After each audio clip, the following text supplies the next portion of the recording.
Hi, Nick Tockert here with the Historical Fencing Guild. Well, folks, I know it's been a while since I posted a video, and while I apologize, we are actually, pardon the chickens, we're moved in. I'm still going through the stuff, and if you've been following the weather for central Indiana, we've had a couple weeks where it's gotten to 60 below wind chills. It's been a nightmare. It's kind of hit everybody really hard, delayed practices, and we're just trying to get the ball back rolling. So here we go. Now, I've been following, as I always do, several of my favorite YouTubers, guys like Matt Easton and Shadiversity, folks like them.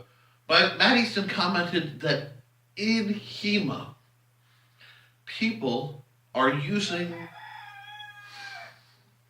their rapiers, and what's happening is there's sort of an arms race going on. And the arms race is this: longer, lighter weapons that allow fast touches in turning.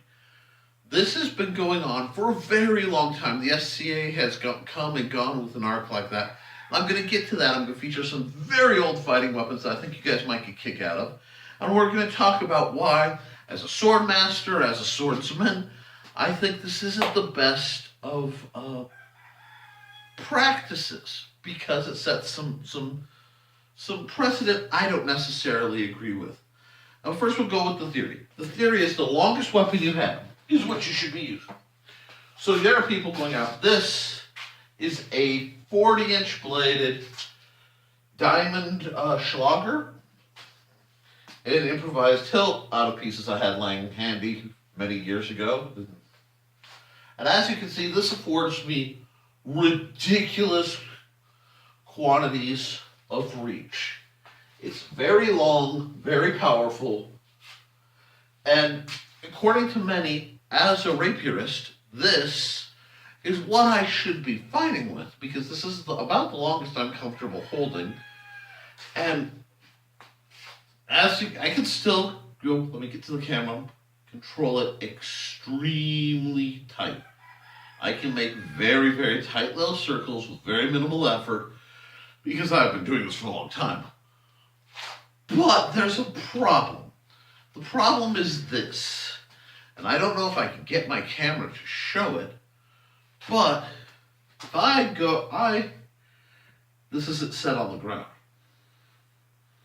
And that's fine, as long as I'm in a very upright, Destreza style, Spanish stance, I can handle a very long blade without much habit of entanglement.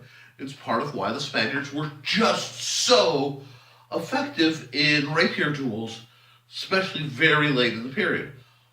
But there's a couple problems with this method, and this is where I start to get in. First off, these will be tiring. I don't care if you get a lighter one, you balance your pommel right, it will be more tiring than a lighter weapon. Which means, for a duel, sure, this is fine. But if you're going in a melee situation, you're going to start running into problems. Now, the other thing is a matter of mechanics, and since I am lacking a glove due to I've just moved, my stuff is home. Watch me try to draw from what would be a fixed. Okay, if this were a reasonably tight frog, I physically can't. That much blade will not clear. So I have to counter draw, and my maximum counter draw, and yes, I am a short guy, but is here. I can't get my arms any wider to get this thing deployed. Now we're running into problems. The other thing is, yes, as long as I take a very Spanish approach, as long as I am upright, perhaps in fourth, I can bring this weapon to bear. I can even parry low. But in my natural fighting stance, which I prefer a wide, more gigante-based fighting stance, this starts to want to hit the ground. I have to be very far out. So this becomes very uncomfortable. It becomes rather a little unwieldy to keep it off the ground. Now, like all longer weapons, it gives me much better reach. And given that I have such short reach, it does give me that cheat. It gives me that extension. Let me see if I can keep it in. But I found it to be too much of a good thing. And what I think is eventually going to happen is the HEMA guys who really do a lot of this are going to start to find that these it's almost too much metal. I have a heavy bag just off camera. I'm just gleefully poking because it's fun. But, so, big shot. Nick, you've mentioned that. Well, let's look at our options. First, we'll go back and we'll pull out it really needs to be polished, my personal rapier. There's a light up there. This is my personal rapier. It is a cup hilt with a triple knuckle duster that was actually made custom for me by a man named John Miner or Torvald Swaghammer if you're still in SCA circles. And the original had it had essentially rebar, very narrow gauge rebar. It was heavy, and this made it a lot lighter, but this is a 34-inch blade. So that means when I sheathe it, instead of being way up here, at the low end, it's way down there. So my parries can be much later. Why is that important? Why would I want a later parry? Because if somebody leg snipes you, you have to see it coming, you have to respond. And the closer you can get the blade to your body during that response, both the wider coverage you get and the more time in measure that you have before they can stab you, so you can get down there and block it out of the way. This, like I said, if there's one weapon that shaped me in the entire world, this particular training rapier is it. This is my bread and butter. But it has a 34-inch blade because I am rather short. So again, Nick, that's not necessarily the best compromise for most SCA folks, or let alone most fighters. Well, I gotta clean these weapons up. Anyway, fresh from the move. I know I'm going to be hitting these guys with sandpaper and prayer. This is another weapon John rigged for me a long time ago. And this is set on a 38. At 38 inches, this blade is balanced better, it's more comfortable. And despite only 2 inches short, it's really, really nice. It sounds funny that a 2-inch difference would do it. But really, wielding at 38, this fits my reach. Oh, look at this. It goes to my shoulder.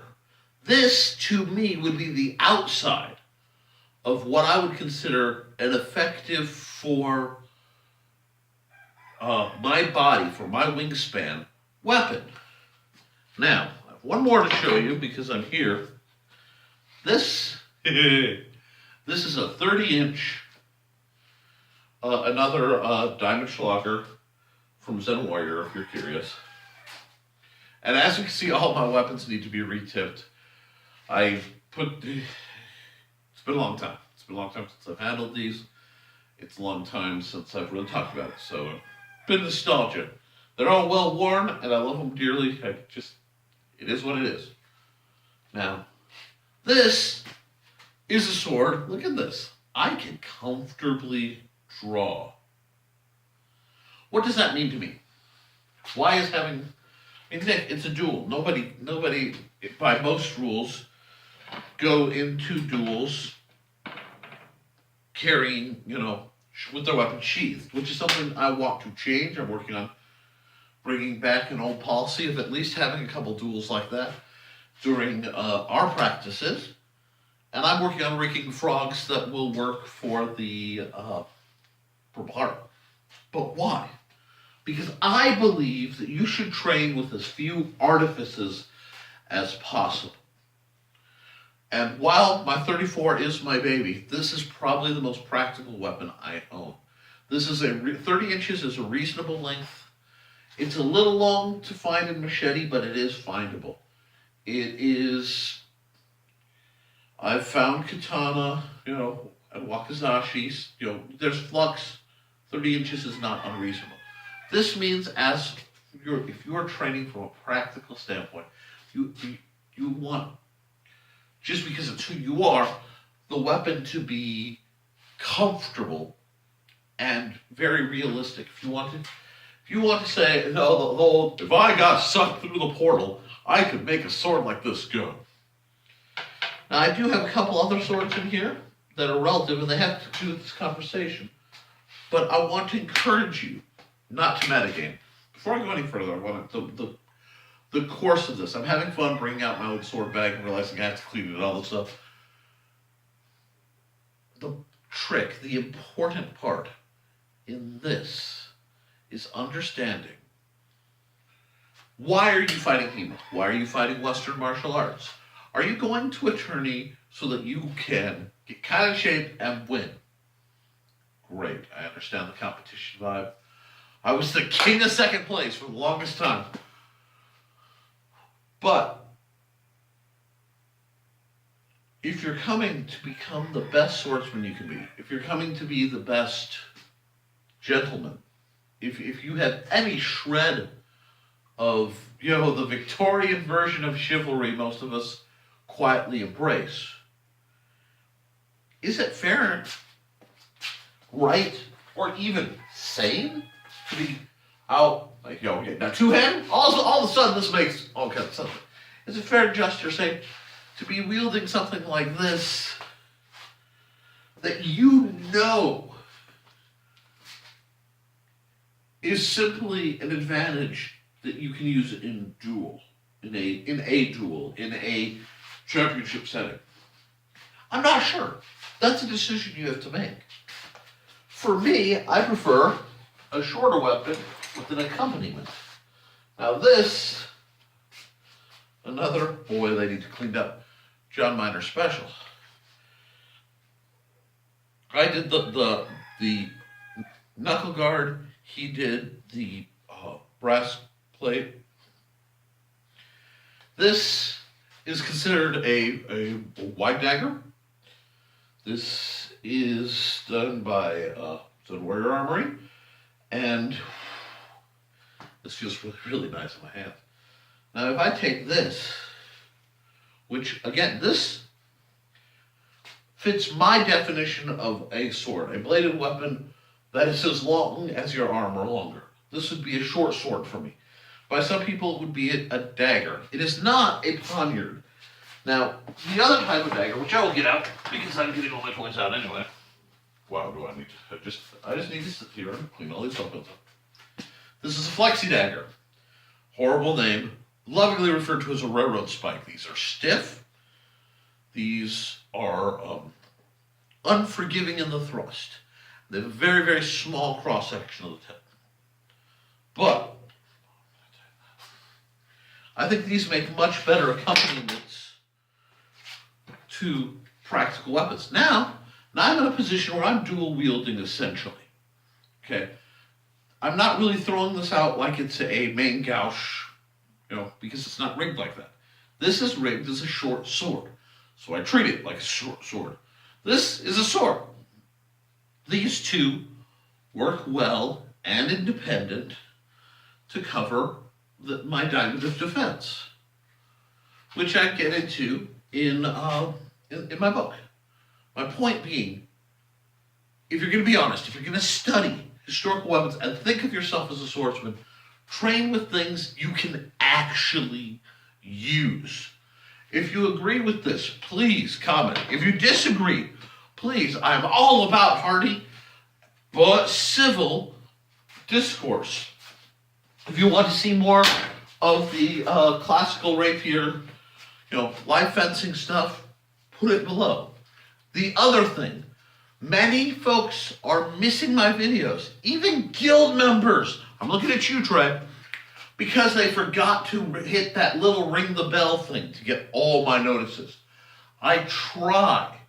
When things are rolling properly, I try to get at least a video up a week. I slipped off because of injury and because of this whole I moved 100 miles in the dead of winter. It was a logistics nightmare.